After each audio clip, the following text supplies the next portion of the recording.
മരണക്കയം പോലെ ആണ്ടുകിടക്കുന്ന ലഹരിയുടെ മാസ്മര ലോകത്തിൽപ്പെട്ട എത്രയെത്ര കൊലപാതകങ്ങളാണ് ദൈവത്തിന്റെ സ്വന്തം നാട് എന്ന് നമ്മൾ അഭിമാനത്തോടെ പറയുന്ന നമ്മുടെ ഈ കൊച്ചു കേരളത്തിൽ നടന്നിട്ടുള്ളത്.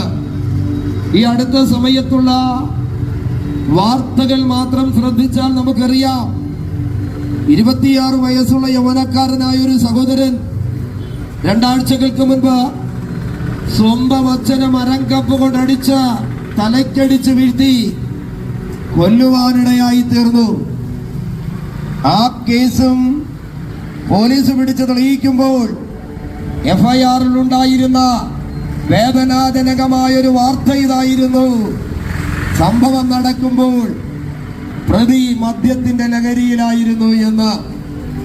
പ്രിയരെ, ഒരല്പനേരത്തെ മാസ്മരികമായ ആസക്തികൾക്ക് വേണ്ടി യൗവനക്കാരും പ്രായമുള്ളവരും ഒക്കെ ആശ്രയിക്കുന്ന ലഹരി പദാർത്ഥങ്ങളുടെ ഉപയോഗം മനുഷ്യനെ എന്നേക്കുമായി മരണക്കയത്തിലേക്ക് വലിച്ചെറിയുന്ന ഒരു സമൂഹത്തിലാണ് നമ്മൾ ജീവിക്കുന്നത്.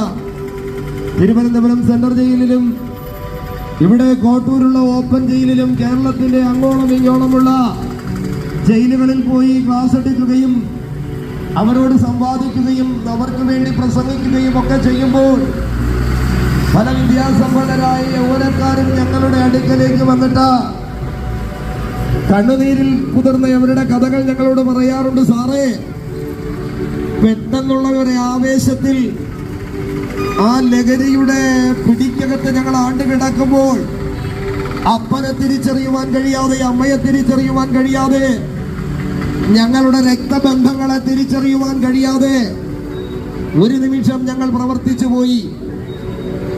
ആ പ്രവൃത്തിയാണ് ആയുഷ്കാലം മുഴുവനും കാരാഗ്രഹത്തിന്റെ കടുകട്ടിയായ അനുഭവങ്ങളിലേക്ക് ഞങ്ങളെ കൊണ്ടുചെന്നെത്തിക്കുവാൻ കാരണമായി തീർന്നത്.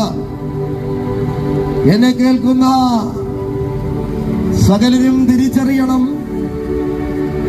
വൈദ്യശാസ്ത്രം പഠിച്ചിട്ടുള്ള ഡോക്ടേഴ്സിനോട് ചോദിച്ചാൽ അവർ പറയും, മാരകമായ ക്യാൻസറിനും അതുപോലെ ഭ്രാന്ത് മുതലായ മാരകമായ മാനസിക നില തെറ്റുന്ന അനുഭവങ്ങൾക്കും പിന്നിൽ പ്രവർത്തിക്കുന്നത് മദ്യത്തിന്റെയും മയക്കുമരുന്നിന്റെയും ഉപയോഗമാണെന്ന്.